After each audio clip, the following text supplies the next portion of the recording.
La memoria, ese instrumento fundamental que nos dio evolutivamente el cerebro, que nos permite recordar información importante, que nos hizo incluso crecer evolutivamente. Se sabe que tiene su inicio en el cerebro, que inicia en el hipocampo, esa parte pequeñita alojada en el lóbulo temporal, parecida a un caballito de mar, por eso hipocampo, también conocido como asta de Amón, por aquel dios egipcio, que tenía un báculo con esa misma forma. El hipocampo es la entrada de toda la información del cerebro. Ahí se generan los recuerdos. ¿Recuerdan esas carreteras neuronales aderezadas por sentimientos? La memoria científicamente es la capacidad para recordar coherentemente. Esto también es importante, como veremos ya después. En este capítulo de Conceso y Corazón vamos a saber todo lo que se tiene que saber acerca de la memoria, de cuáles son sus cualidades, de cuáles son sus patologías, de cuántas personas se ven afectadas en el mundo por estas patologías. Seguramente conoces ahora del actor Bruce Willis, que recientemente fue diagnosticado con demencia del lóbulo frontal, frontotemporal para ser más claros. Pero ¿qué es la memoria? ¿Dónde se aleja? El día de hoy vamos a ver todo lo que tienes que saber acerca de memoria. ¿Te atreves a acercarte conmigo? ¿Pero qué es la memoria? La memoria es la capacidad de recordar de manera coherente, insisto. ¿Pero para qué sirve? La memoria fue un adelanto evolutivo. ¿Por qué? Porque es una manera de ahorrar energía. Si el 70% de lo que hacemos lo hacemos de manera automática, es un hecho que si lo hiciéramos de manera consciente, sería sumamente costoso en energía. El cerebro entonces argudió un plan que pudiera renovar y mantener la energía a su máxima capacidad, claro, pero manteniendo un ahorro energético. Y la memoria fue el resultado. Insisto, casi el 70% de lo que hacemos lo hacemos de manera automática, en esa parte llamada subconsciente, en ese software cerebral que controla prácticamente todo lo que hacemos. De hecho, se cree que actualmente solamente el 5% de nuestras decisiones en el día a día están hechas de una manera totalmente consciente. Imagínense, el 95% de todas ellas las hacemos de manera automática. ¿Qué es en sí la memoria? La memoria es la capacidad de interconectarse del cerebro. Esto es extremadamente importante. El cerebro como tal no tiene un almacenamiento en una parte del cerebro. Antes se creía que estaba alojada únicamente en el lóbulo temporal, pero eso hace tiempo que ya se borró. Ahora se sabe que la memoria penetra toda por el lóbulo temporal, por esa parte llamada hipocampo. ¿Recuerdan esa pequeña figurita como el caballito de mar o el asta de Amón? Pues por ahí entra toda la información al cerebro y de ahí se almacena un tiempo. Después de ahí interconectándose a todas las partes de la corteza cerebral, dependiendo de cuáles sean las áreas que emocionalmente o sensitivamente se hayan activado más. Pero como tal no hay una parte del cerebro que tenga todos nuestros recuerdos. Son las interconexiones las que los dan. Tenemos axones y tenemos dendritas y entre ellas están interconectando a las neuronas. Son estas interconexiones, estas las que yo llamo carreteras neuronales, las que dan la aparición de los recuerdos. Por supuesto, cuando el cerebro se daña en trauma, en infartos, estas carreteras se ven afectadas. Otras patologías, como ya veremos, también lo pueden generar. Pero la memoria se hizo, insisto, para ahorrar energía. ¿Qué influye que tengamos que recordar, que recordemos o no? Todos hemos tratado de aprender un nuevo idioma o aprender alguna nueva técnica, o cuando íbamos a la escuela alguna materia que nos costaba más trabajo que otras. Pero ¿de qué dependía de que aprendiéramos o no? Tienen que darse cuenta que la memoria siempre es influida por las emociones, por la percepción que tengamos de la realidad. Por eso aquel dicho de solo lo que no deja de doler permanece en la memoria. Porque todos recordamos que cuando nuestra mamá sacaba la chancla, al menos en mi caso, aguas. Tenías que ponerte más astuto, tenías que ponerte más inteligente y aprender un poquito más. Y las cosas que crees se lograban mucho más fácil. Yo recuerdo que así me aprendí todas las tablas de multiplicar. Y tal vez por eso tengo una pequeña fobia a las matemáticas, o al menos creía que las tenía. Porque cuando tenemos un recuerdo a veces un poco negativo, de que nuestros padres fueron un poco más severos de lo normal, o se molestaban mucho cuando nos costaba trabajo aprender, eso hacía que esa materia a veces se hiciera incluso más difícil transitarla. A mí me pasó en matemáticas, me pasó en física, me costaba trabajo. Y mamá pues trataba de ayudarme, pero mamá era muy dura y no dudaba en reprenderme e incluso a sacar la chancla cuando no se podía.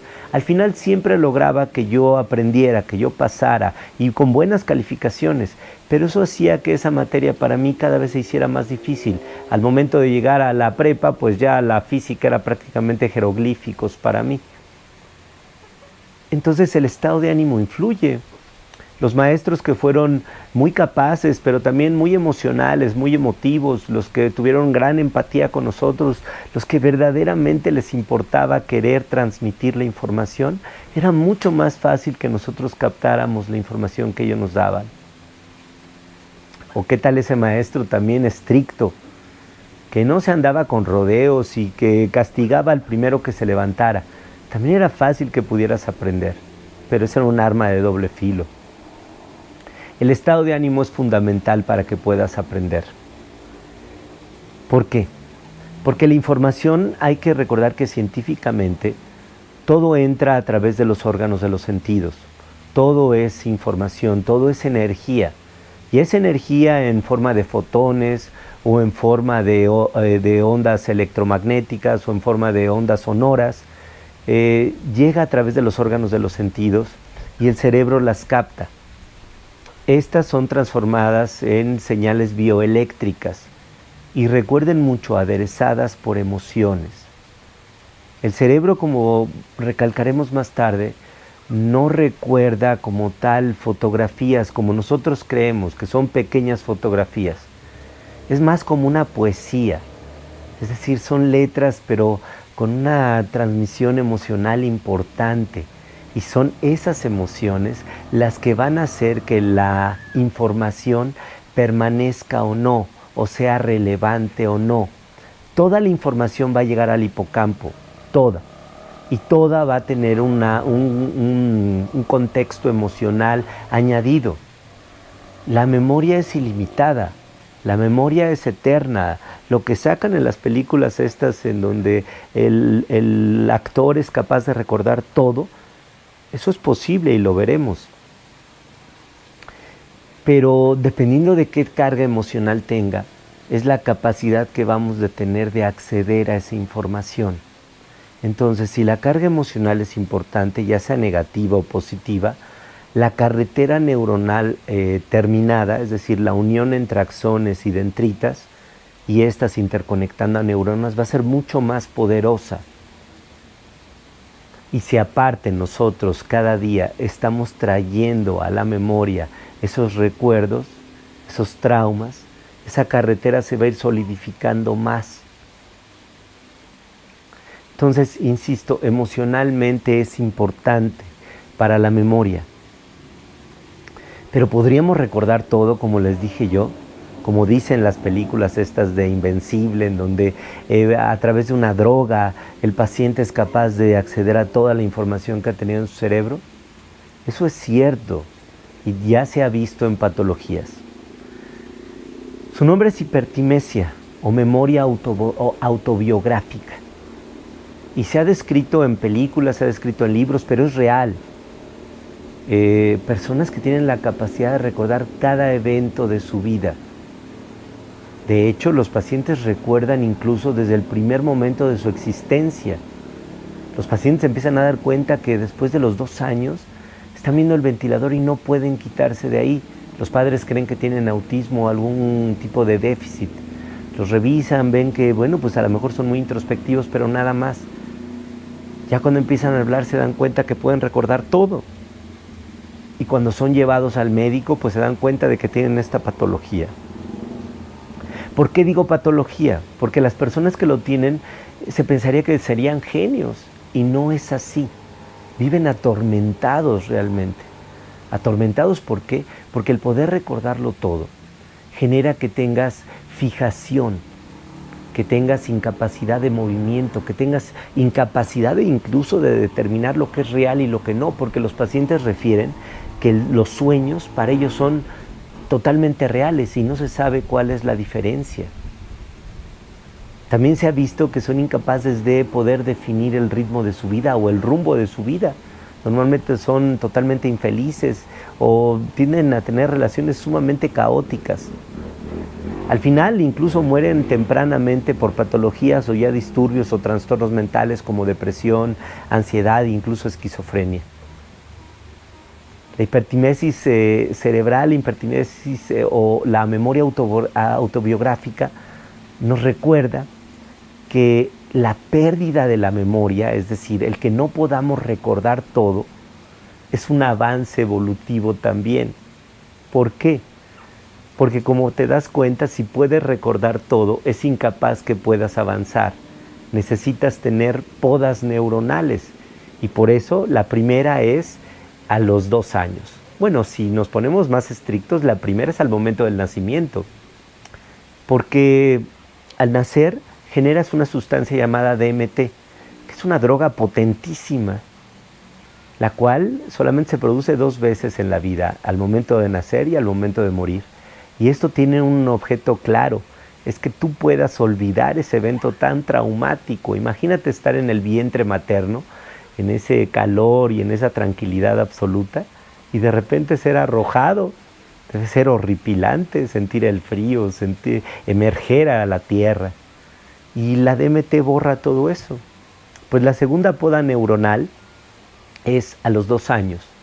Toda esta información que tuvimos que aprender, cómo es adaptar nuestro cuerpo a la temperatura, cómo es manejar el biorritmo cerebral, es decir, levantarte en las mañanas y dormirte en la noche. ¿Y qué me dices de aprender a comer? Aprender a respirar incluso, porque nada de eso sabemos. Y todo esto se tiene que ir aprendiendo en el subconsciente cerebral. Entonces la información es tan grande que la memoria que podemos recordar se hace una poda neuronal a los 2 años, las siguientes a los 6 años. Por eso te das cuenta de por qué a veces es tan difícil recordar los 2 primeros años de tu existencia. A mí incluso me cuesta trabajo recordar los primeros 6 años.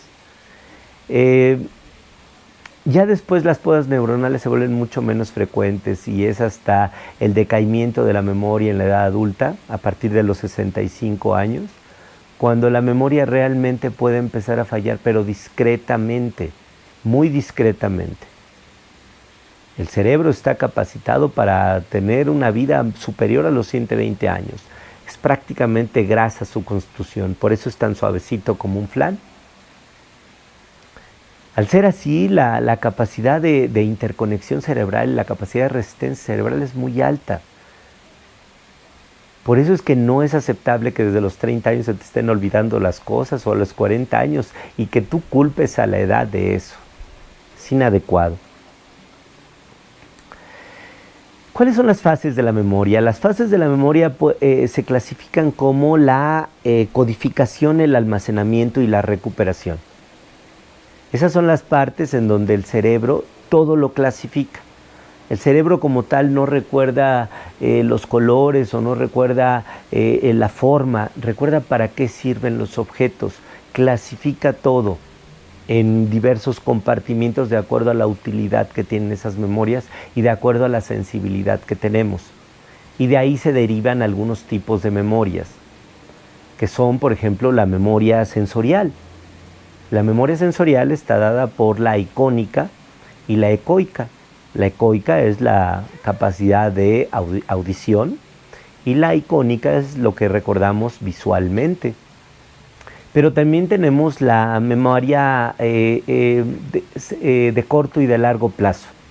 La memoria de corto plazo se le conoce como aquella que podemos recordar hasta 7 cosas inmediatamente. Pero también todos hemos tenido aquel examen que estuvimos estudiando un día antes hasta 10 horas de la noche y que al otro día nos presentamos al examen y recordamos todo, pero 3 días después, ¿qué crees? Que ya no recuerdas nada. Esa es la memoria de corto plazo, es la memoria de trabajo, es una memoria que te sirve para recordar muchas cosas, pero que si no lo cimientas bien en la memoria, a través, recuerda, de una emoción elevada, entonces no se ubica. El hecho de lo que hablábamos, de que solo lo que no deja de doler permanece en la memoria, es real. Si tú tienes una emoción elevada con esa información sensorial que tienes o esa información a través de los libros que tengas y tú la interconectas con partes de tu cerebro, ya sea visuales, auditivas, olfatorias, es mucho más probable que permanezcan en ti. Y por eso las mnemotecnias, por eso lo que te dicen de que tengas que establecer algún vínculo entre algo muy emocional para ti. Por ejemplo, si quieres aprender algún nuevo idioma, puedes recordar la forma en que se escribe alguna letra con algún olor o con algún color. Y eso hace que la carretera neuronal se vuelva mucho más sencilla y mucho más predecible. También en las memorias tenemos, por ejemplo, la declarativa, que es la capacidad de recordar nombres, fechas, objetos. Tenemos también la procedimental, que es cuando tú aprendes a andar en bicicleta, cuando tú aprendes al yoyo, cuando tú aprendes a hablar, cuando tú aprendes un idioma. La episódica, la capacidad de recordar eventos. Y la semántica, que es la capacidad de recordar el lenguaje. La memoria de largo plazo ya se establece cuando esta información de corto plazo, esta memoria de trabajo, se interconecta con otras áreas del cerebro e, insisto, establece carreteras neuronales que permita establecer ya vínculos cerebrales perpetuos. ¿Y qué se guarda en la memoria? En la memoria lo que se guarda son eventos eléctricos. Recuerda, no se guardan cuadritos como tal, se guarda información en código eléctrico básico. Y tú cada vez que enciendes esa parte o esa interconexión, tú recuerdas. Pero la clave aquí es que el cerebro no recuerda el evento per se, recuerda la emoción resultante. Entonces, esto es importantísimo porque lo que estás recordando es la interpretación que tú le diste del evento. No recuerdas el evento per se. Y por eso tan importante cuando a veces tenemos un evento que nos hizo que nos enojáramos mucho, o que nos entristeciera mucho y que para nosotros fue sumamente significativo. Y cuando platicamos días después con un familiar, nos hace ver que el evento no fue tan difícil como nosotros creíamos. Le decimos, estás mal, ¿cómo crees? Si para mí fue terrible. Y él te dice que no fue así. Y cuando empiezas a preguntar, la mayoría de la gente a veces tiene la percepción que tiene tu familiar. Y entonces te das cuenta que gran parte, si no es que toda de lo que recordamos, está dada por nuestra sensibilidad, por lo que nosotros le damos, por cómo aderezamos esa información que viene del exterior. Por eso tan importante que tengamos un estado de ánimo siempre positivo, ¿recuerdan? ¿Se dan cuenta por qué es tan importante? Porque si tú estás triste, si tú estás enojado desde la mañana, la percepción que vas a tener de la vida va a ser sombría. Y los recuerdos, lo que vas a aderezar al final, va a ser recuerdos negativos.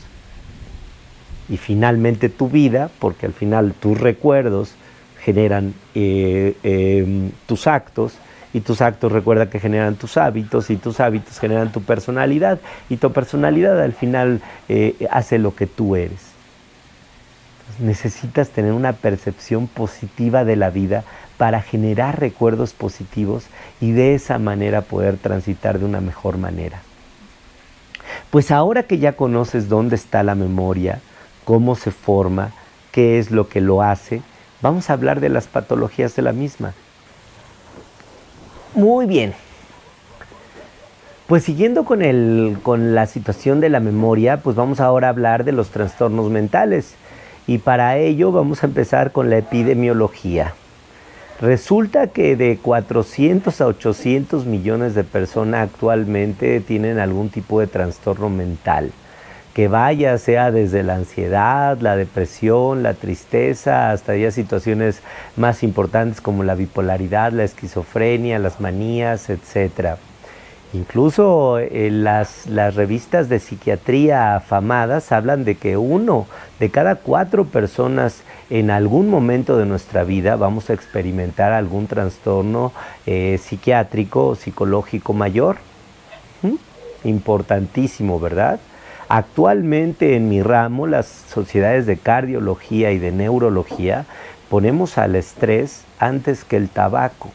Imagínense, en el tabaco aparece un feto, una rata y cosas espantosas. Imagínense lo que es la ansiedad para nuestro cuerpo. Recuerden, el cerebro no distingue entre algo ficticio, entre una imaginación o bien algo real. Les comento yo a mis pacientes, el cerebro cree que a ti te está persiguiendo un león. Para el cerebro no sabe si tú estás preocupado porque tu jefe te está presionando por el fin de mes, o por si no tienes para pagar la tarjeta, o porque si amas demasiado a tu novia, no lo sé. Lo que importa es que para el cerebro es lo mismo. Los trastornos mentales han sido conocidos desde hace mucho tiempo. En la edad antigua se les consideraba ya bien sea chamanes, porque finalmente la gente que es diferente a los demás son considerados disruptivos, ¿no? Disociativos, y en algunas aldeas esas personas son las que tienen en contacto con el más allá, o con los muertos, o con Dios. Entonces, claro, en algunos otros eran aislados. Ya para la Grecia antigua Hipócrates creía que era el desbalance de 4 humores fundamentales. ¿Recuerdan de la bilis, etcétera? Bueno, pues él creía que era eso. Para la Edad Media ya se empezó a tener el nombre de locos o bien lunáticos. ¿Y por qué? Porque se creía, y eso se sabe, que la luna influye en el comportamiento mental de las personas, sobre todo de las damas, pero en todos en general.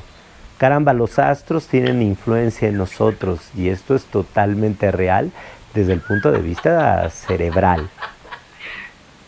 No le hagan caso a mi amigo Douglas, es mi mejor amigo, pero es mi compañero leal y no está contento en otro lado más que conmigo.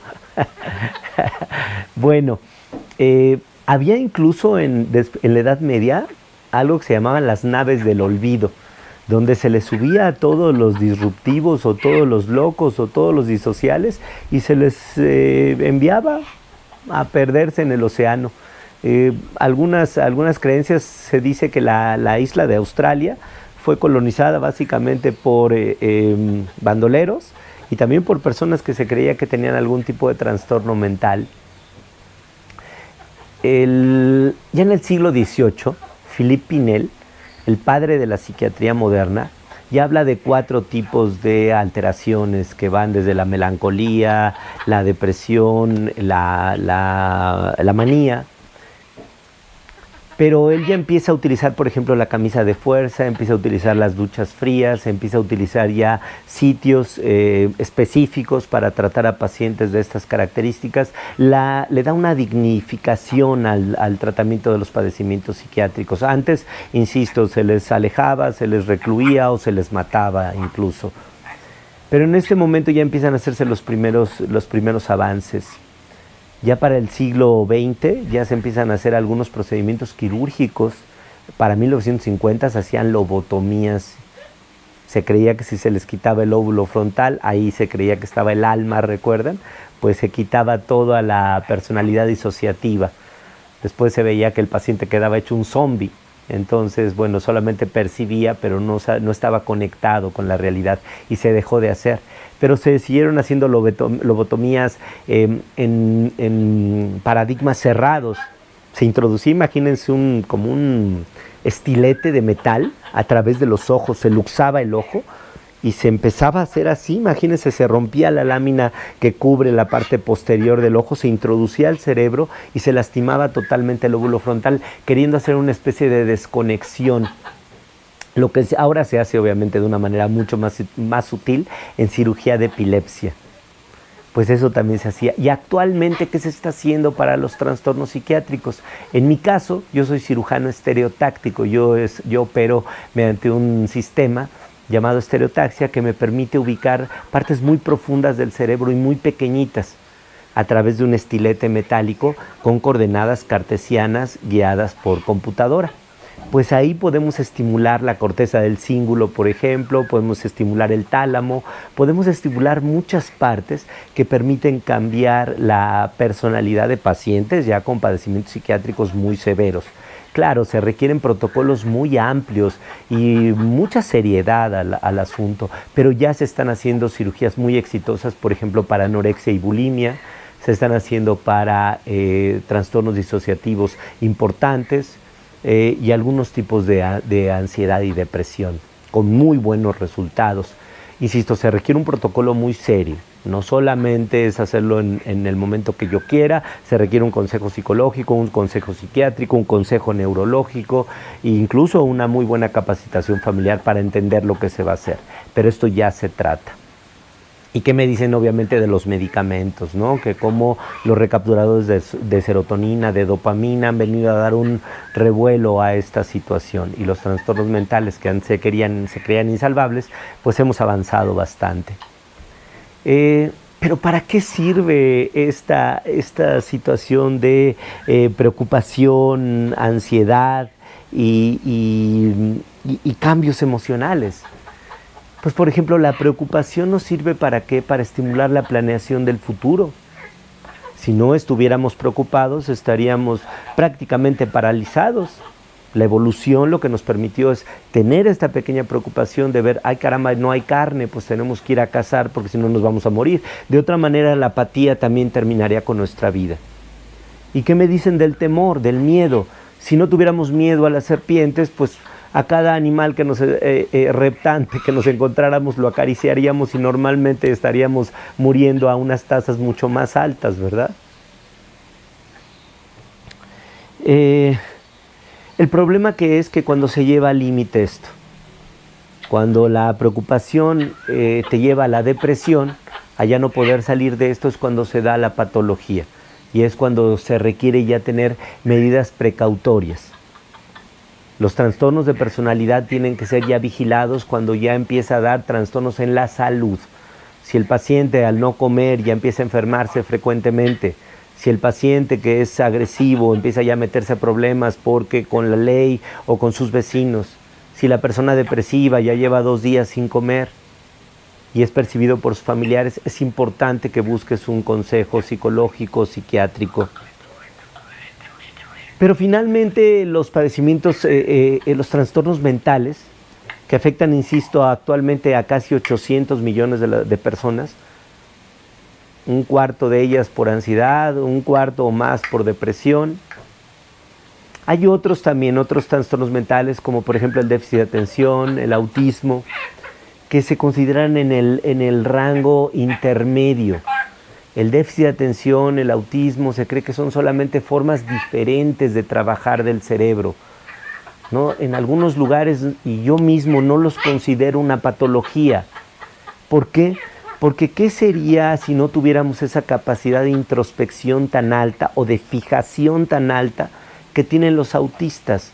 Esa obsesión por sus cosas, por sus objetos. ¿Qué sería de eso si no lo tuvieran los grandes artistas, por ejemplo? Entonces, en algunas disciplinas psiquiátricas se considera al autismo o al trastorno de déficit de atención como avances evolutivos. Y por eso ahora se habla de un término que se conoce como biodiversidad, neurodiversidad. No podemos catalogar a alguien ya como un déficit, como un discapacitado, solamente porque nuestro cerebro no trabaja como el de él. Bueno, ¿y qué tienen en común Alejandro Magno, Sean Connery, Ronald Reagan, Bruce Willis, Robin Williams, el actor? Pues que a todos ellos les dio demencia. La demencia es una enfermedad terrible. A mi punto de vista, la peor que puede haber. Lo explico así. Todas las demás enfermedades, por terribles que sean, y nómbrame la que quieras, al final sigues siendo tú. A lo mejor muy gastado, muy tremendo, pero sigues tomando tú tus decisiones para bien o para mal. Pero la demencia, eso es lo que quita, te quita lo que tú eres, te quita tus recuerdos, te quita lo que veniste a hacer aquí. Pero hablando más profundamente de demencia y hablando de Alejandro Magno, y quisiera hablar de esto porque Alejandro Magno se cree que una de las causas de su muerte fue la intoxicación por plumbosis.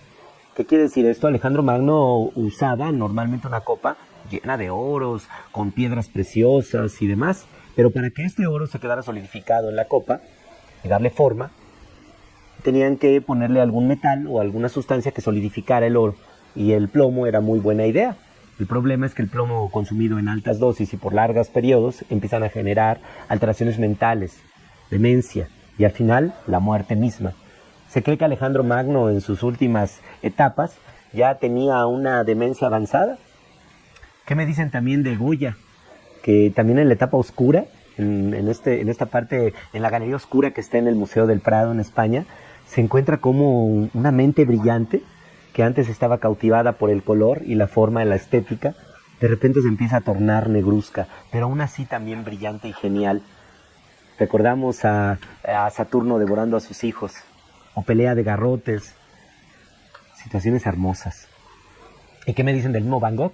Que se cree que muchas de sus creaciones, La noche estrellada, el Dr. Gauchet, se vieron influenciadas por el licor de ajenjo que probablemente le voló los sesos e hizo que pudiera cautivar de tal manera. Pero al final la demencia, insisto, Michel Foucault decía que el rango entre demencia y genialidad era muy corto, que tal vez lo que estamos viendo como en Van Gogh era una persona sumamente adelantada a lo que nosotros estamos acostumbrados a ver. Y por eso, en La noche estrellada, se encontró, cientos de años después, que tiene la misma proporción que las ondas gravitacionales. Sin embargo, bueno, la demencia afecta a más de 70 millones en el mundo. Y de esos, el 70% es demencia tipo Alzheimer. Afecta más a las mujeres, sí, pero se cree que es porque viven más, solamente por eso. También interesante saber que la demencia solamente se relaciona en un 1% con causas genéticas puras. Y eso es importante porque yo no digo que no tenga una predisposición, pero eso no quiere decir que te va a pasar. La demencia puede ser de varios tipos. Tenemos la demencia tipo Alzheimer, que es la más frecuente, por supuesto. Tenemos la demencia vascular, la demencia tipo Huntington o la demencia de Parkinson. Y tenemos otros síndromes demenciales como el que tiene Bruce Willis ahora, que es una demencia frontotemporal, o la demencia de cuerpos de Lewy, como la tuvo Robin Williams. Hay muchos tipos, pero siempre en la demencia lo que pasa es de que el entretejido neuronal, las neuronas mismas, se van degenerando y mueren.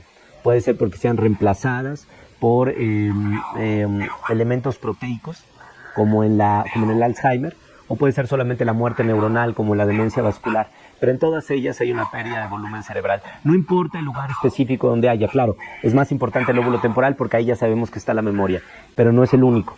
Puede también afectar el lóbulo frontal, el lóbulo parietal. Lo que importa es la pérdida o el grado de pérdida de volumen cerebral. ¿Por qué da la demencia? La demencia da porque las neuronas son células que hasta hace poco se creía que no se podían reproducir, que llegábamos con una cantidad finita y con esa cantidad nos íbamos perdiendo incluso. Esto se debe a que las neuronas no tienen algo que se llama centrosoma. El centrosoma es una parte de la neurona que le permite tener mitosis, que se puede reproducir y reproducir. Pero esto tiene una importancia evolutiva increíble. Piénsenlo. Si la neurona se pudiera estar reproduciendo y renovando día a día, ¿qué pasaría con los recuerdos? No habría recuerdos, no seríamos capaces de recordar porque la información no se podría estar pasando de una célula a otra. Entonces la evolución hizo algo increíblemente interesante, hacer una célula mucho más longeva.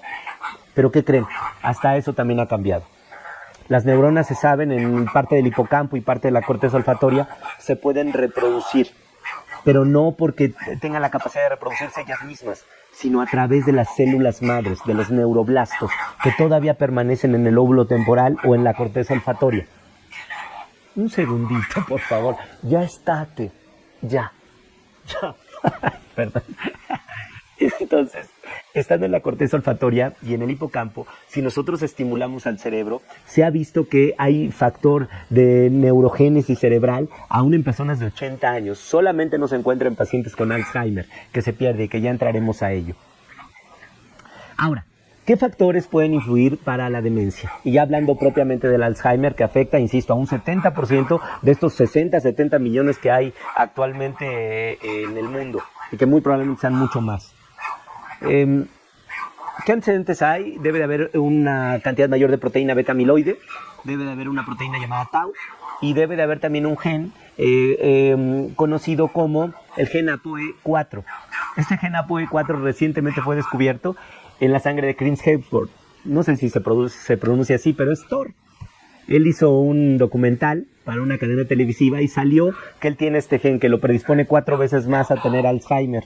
Y por eso empieza a cambiar su forma de vida y a tener una nueva percepción del mundo, lo cual es extremadamente interesante. Porque, amigos, si tú tienes una enfermedad es porque tu cuerpo te está diciendo algo. Si tú tienes una predisposición, hay que tratar de combatirla. No es una maldición. Depende de ti, depende de lo que tú quieras. La enfermedad de Alzheimer fue descrita a principios del siglo pasado por Alois Alzheimer, médico alemán, quien en Augusta Dieter, una paciente femenina, describió una enfermedad degenerativa del cerebro que se caracterizaba por alteraciones en las funciones cognitivas. Las funciones cognitivas son las que se encuentran en el lóbulo frontal, recuerden, en el neocórtex, en el cerebro científico. Ahí es donde se encuentra, por ejemplo, la memoria de corto y largo plazo, se encuentran las praxias, las nocias, las capacidades de semejanzas, el juicio, el cálculo, el raciocinio, todo lo que nos hace diferentes a nuestros primos primates o a los mamíferos superiores como el delfín. Lo que nos hace diferentes es esta capacidad de tener neocórtex que nos permite tener estas funciones mentales superiores. Entonces, estas se pierden en la demencia. Las etapas de la demencia son 3. En la primera etapa el paciente empieza con alteraciones en la memoria de corto plazo. ¿Recuerdan esta memoria de la que hablábamos hace un ratito, en donde todo lo que llega se queda en el lóbulo temporal algunos días y después, si no tenemos una sensibilidad adecuada o si no repetimos suficientemente lo mismo y tratamos de que esa memoria se consolide en el cerebro, porque eso es clave, tienes que estar repitiendo las cosas, tienes que estar aprendiendo y tienes que estar razonando. Pues eso no se hace, entonces esta carretera neuronal no está tan solidificada y el paciente empieza a olvidar cosas muy pequeñas como las llaves, el reloj, la cartera, etcétera. Y normalmente lo que me dicen a mí es que pues es por la edad y me vienen a decir gente de 40 años que es por la edad. Increíble, esto quiero dejarlo extremadamente claro. No está bien que nadie perdamos la memoria a ninguna edad. Se habla claro que a partir de los 65 años la capacidad de retención cerebral disminuye un poco, pero no por eso quiere decir que vas a perder memoria. El Alzheimer se caracteriza por las 4 A's, que es obviamente la amnesia, las alteraciones en la memoria de corto plazo, para después en las de mediano plazo y las de largo plazo. Recuerden que el paciente va a tener también alteraciones como la agnosia, va a olvidar el nombre de los objetos, de las palabras, de las personas. Va a tener también apraxia, va a olvidar cómo hacer algunas cosas. O afasia, alteraciones en el lenguaje como tal, ya en la coordinación del lenguaje, en la fluidez del mismo, en aspectos cognitivos avanzados. Y bueno, ¿qué hacemos? ¿El Alzheimer se puede curar? ¿No se puede curar? No, definitivamente no se puede curar. El cerebro se ve reemplazado en lugar por neuronas, por chicle. Esta proteína beta-amiloide, esta proteína tau de la que hablamos, lo que va a hacer es cambiar el citoesqueleto de la neurona y la va a hacer una neurona plástica, lo cual no sirve absolutamente de nada. Hay medicamentos, claro está la memantina, medicamento que puede ayudar bastante a la prevención del Alzheimer, pero recordar, ningún medicamento va a ayudar realmente si el paciente no pone de su parte. Hay oxigenadores cerebrales, hay terapias muy avanzadas como ahora la estimulación magnética transcraneal o la estimulación eléctrica transcraneal que yo realizo, incluso que yo he probado, en donde ahora se ponen estímulos magnéticos o estímulos eléctricos para mejorar el desempeño del cerebro, ya muy tratada, por ejemplo, en depresión, en ansiedad, y actualmente ya en búsqueda en pacientes con alteraciones demenciales o incluso en pacientes sanos que quieren mejorar su rendimiento intelectual. Es el futuro, la estimulación eléctrica o magnética transcraneal, ya es el futuro hoy. Pero también el futuro es la manipulación genética. Hablábamos ya del gen APOE4 que tiene Chris Hemsworth, pues este se puede también transformar con manipulación genética, pero eso no es alcanzable para todos y todavía está en etapa de reconocimiento. ¿Y qué me dicen de los proyectos de Elon Musk? Por ejemplo, Neuralink, en donde se van a poner pequeños chips dentro del cerebro para, como una pequeña memoria RAM, vamos a tener la capacidad de descargar algunos recuerdos o potencializar el funcionamiento de nuestro cerebro. Impresionante lo que se puede hacer. O el proyecto Blue Brain, en donde lo que se está tratando de hacer es reproducir cada neurona del cerebro, hacer una reconstrucción, imagínate, de todo lo que hace el cerebro, de la función cerebral. Se cree que va a llegar esa singularidad ahí por el 2040 o 2050. Donde vamos a reproducir al 100% el funcionamiento del cerebro. Se llama de la singularidad porque entonces la inteligencia artificial podría superar a la humana, ¿verdad? Se tendría que ver la conciencia, que ese es otro tema a tratar. Podremos reproducir la capacidad cerebral, importante. ¿Pero podremos reproducir el alma? Yo no lo creo. Pero eso se lo dejo a los neurocientíficos, a los neurobiólogos. El Alzheimer es importante preverlo con algo que se llama oxitocina, señores. Y la oxitocina es la hormona del amor. Esta hormona no solamente se produce cuando amamos intensamente. Imaginen, la oxitocina, ¿saben cuándo se produce más? Cuando nace un hijo. Cuando nace el hijo, la madre produce una cantidad impresionante de oxitocina, que va a hacer obviamente que algunas funciones posteriores al parto se regulen. Pero sobre todo es para dar ese amor impresionante que debe tener una madre hacia el hijo, ese vínculo que jamás se pierde, porque la cantidad es increíble de oxitocina la que se presenta. Por eso una madre siempre va a estar más ligada a un hijo, siempre, porque la madre lo tuvo en sus entrañas. Y al verlo, y al generar esa respuesta hormonal tan gigantesca, el vínculo, la carretera cerebral, imagínense, cuándo se podría perder. Por eso casos anecdóticos como La Llorona lo toman como una fábula, porque eso es prácticamente imposible que suceda. El amor en todas las fases, el amor por aprender, el amor por tener un objetivo, el amor por cambiar, el amor por no estancarse, el amor por entender que no porque llegas a los 60 años y te jubilas, tu vida ya se acabó. El amor por entender que aún a los 60 años puedes hacer deporte, puedes dormir temprano, puedes tratar de aprender un idioma nuevo, puedes tratar de viajar. El entender que aunque no te visiten tus hijos, tú no tienes que estar aislado de la vida. No porque ellos no te comprendan, o porque tú te sientas ya más viejo y ya no quieres ver a nadie, o porque hayas perdido a alguien, tu vida ya se acabó. El cerebro necesita mantenerse activo y la única manera de que se mantenga activo es que tú lo interconectes. De hecho, hay estudios muy claros que se dicen en donde no importa el número de neurona que tengas, no importa la cantidad de cerebro que hayas perdido, si fue por un accidente, porque te golpeaste, porque el cerebro se dañó, porque te infartaste, porque perdiste muchas neuronas, porque tuviste un trauma de estrés postraumático después de que fuiste a la guerra, no importa cuánto hayas perdido, porque te quitaron un tumor.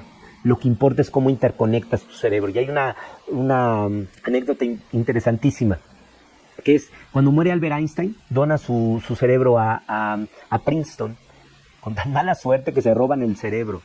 Y después de andar perdido por ahí, y es una true story, lo encuentran, y lo que encuentran en el cerebro de Einstein es que era un cerebro mucho más pequeño de lo común, apenas 850, 900 gramos, pero tenía algo muy particular, tenía una banda que se podía ver a simple vista entre el lóbulo frontal y el lóbulo temporal. El lóbulo temporal es el originario de toda la memoria de corto plazo, conectado con el frontal, que es donde se encuentra la abstracción, la capacidad intelectual compleja.